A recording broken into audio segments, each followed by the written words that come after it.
বাংলাদেশে এক অবিশ্বাস্য ঘটনা ঘটে গেছে গাজীপুর মির্জাপুরে খালুর সাথে ভাগ্নির প্রেম। 6 মাস ধরে প্রেম, অবশেষে খালুর সাথে বাসা থেকে বেঁধে যা 5 দিন রাত কাটানোর পর তারপর ধরা পড়ে খালু ও ভাগ্নি এবং আপন খালুকে এখানে। আর এই বিষয়ে খালা কি বলছে সেই ভিডিও তা জেনে আসি, চলো। ওর আমি বলছি যে তুই এই কাজ করিস না। আমি যখন ওদের বাড়িতে যাই, গত 15 তারিখে গেছি ওদের বাড়িতে, যাওয়ার পরে ও আর ও দুজনে বসে থাকে। আমি গেলে পরে কই কি, আন্টি তুমি ডিস্টার্ব, আম্মু তুমি ডিস্টার্ব, তুমি এ জায়গায় আইসো না। রাত্রে 12টা পর্যন্ত এক জায়গায় বসেছিল। তখনই তো প্রেম চলতেছে। তখন তার আমরা জানতাম না যে এদের সম্পর্ক আছে।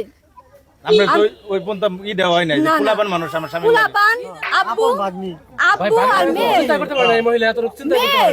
আপু কয়, যে আপু কয় তার সাথে কি করে সম্পর্ক করতে পারবো? এই মেয়ে মোবাইলে আরো সম্পর্ক করতো।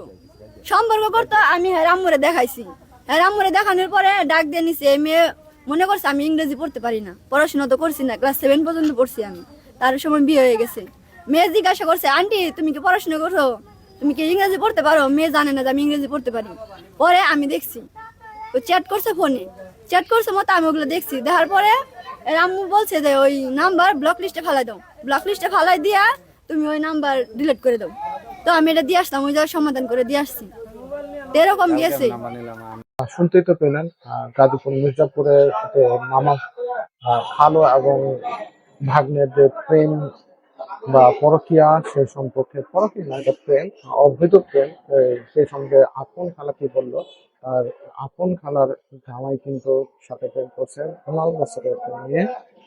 সেই সম্পর্কে কিন্তু খালা মানে আলোচনা করছিল কিভাবে তাদের প্রেম সংঘটিত হয়েছে, তারা কিভাবে থাকতো এই বিষয়ে।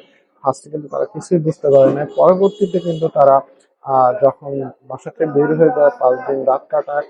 আর তখন সন্দেহ করছে হলো মেয়ে হয়তো হারিয়ে গেছে। এই বিষয়ে কিন্তু তারা খোঁজ খবর নেয়, তখন ধরা পড়ে হলো আপন খালুর সাথে কিন্তু আহ, বাসা থেকে বেরো যায় এবং 5 দিন তারা একসাথে থাকে এবং 2 দিন পারস্পরিক ভাবে মেলামেশা করে।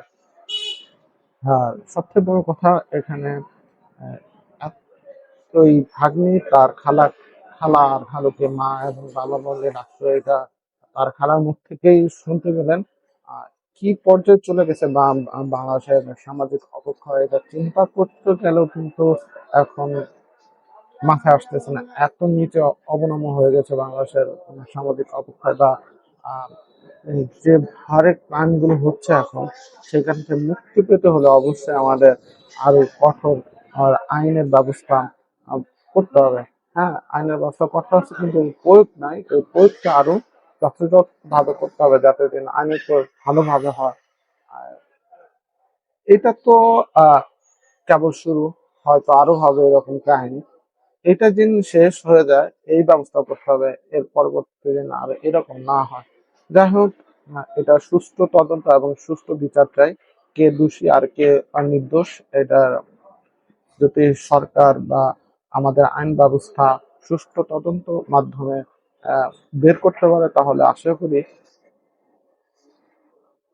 এই ধরনের অপরাধ আর হবে না। আর বর্তমানে কিন্তু প্রচুর পরিমাণে মানে পরকীয়া রিলেশন, অবৈধ রিলেশন বেশি হচ্ছে। আর এটা হলো একমাত্র কারণ সামাজিক অবক্ষয় আর আইনের সঠিক ব্যবহার নেই, যার কারণে। যাই হোক, ভালো থাকবেন সবাই, আর এইসব অপরাধ থেকে দূরে থাকার চেষ্টা করুন।